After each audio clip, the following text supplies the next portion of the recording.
वर्णों की उत्पत्ति, उपनिषदों की कथाएं। पहले एकमात्र आत्मा पुरुष रूप में विराजमान था। उस अद्वितीय पुरुष ने अपने चारों ओर देखा और अपने सिवा कहीं किसी को नहीं पाया।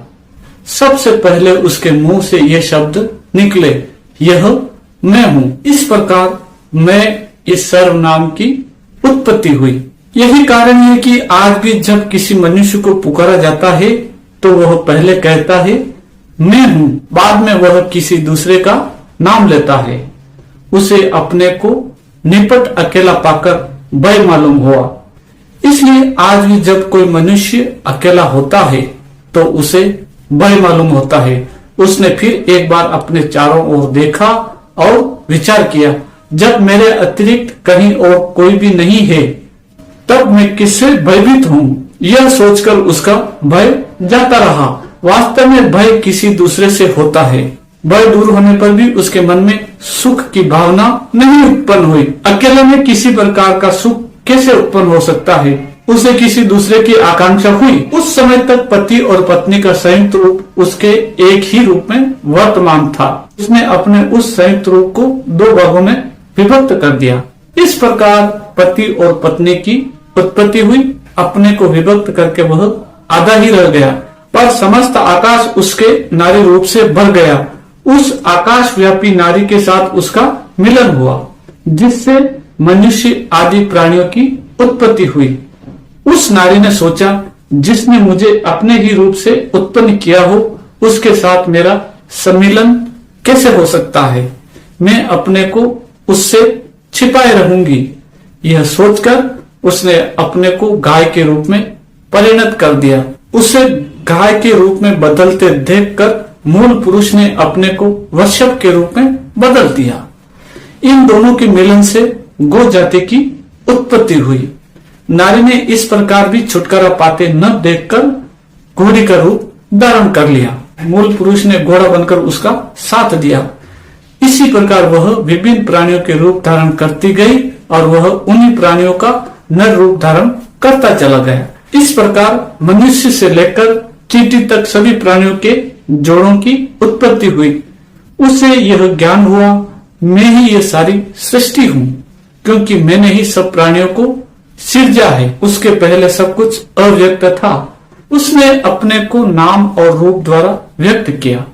उसके बाद उसने देवताओं के विविध कार्यों को संपन्न कराने के उद्देश्य से विविध वर्णों की रचना की। सबसे पहले उसने देवोपासना के उद्देश्य से ब्राह्मणों को उत्पन्न किया। उसके बाद अपनी पूर्ण शक्ति से उसने उन्नत चरित्र वाले क्षत्रों की सृष्टि की। वे सब क्षत्र देवता इंद्र, वरुण, सोम, रुद्र, पर्जन्य, यम, मृत्यु, ईशान आदि उसकी शक्ति से उत्पन्न हुए। इसलिए क्षत्रों से बढ़कर कोई नहीं है।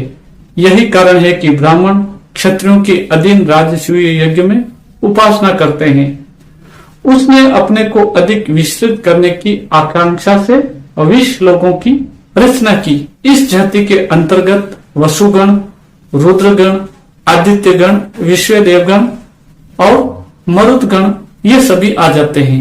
ये देवगण यज्ञ के लिए संपत्ति और समृद्धि उत्पन्न करने के लिए रचे गए। उसके बाद उसने शूद्र वर्ण की सृष्टि की, जो पोषण का कार्य करते हैं।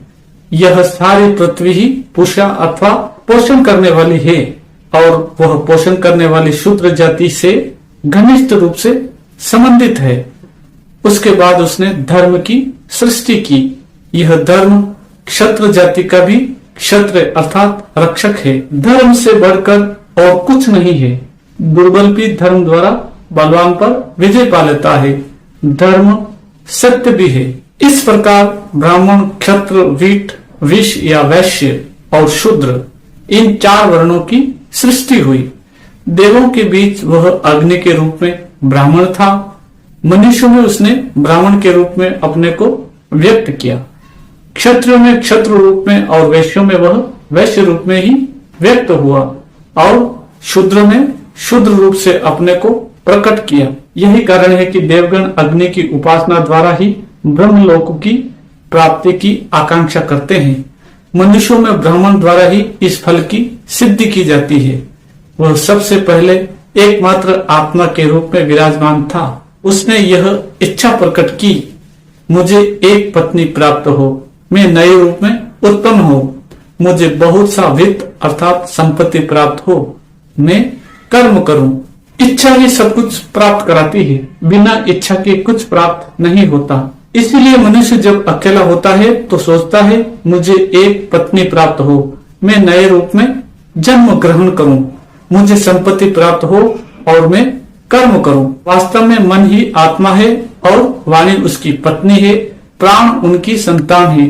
चक्षु मनुष्यों की संपत्ति है, क्योंकि चक्षु की सहायता से ही मनुष्य संपत्ति प्राप्त करता है। कर्ण देवताओं की संपत्ति है, क्योंकि कानों से वेदवाणी सुनी जाती है।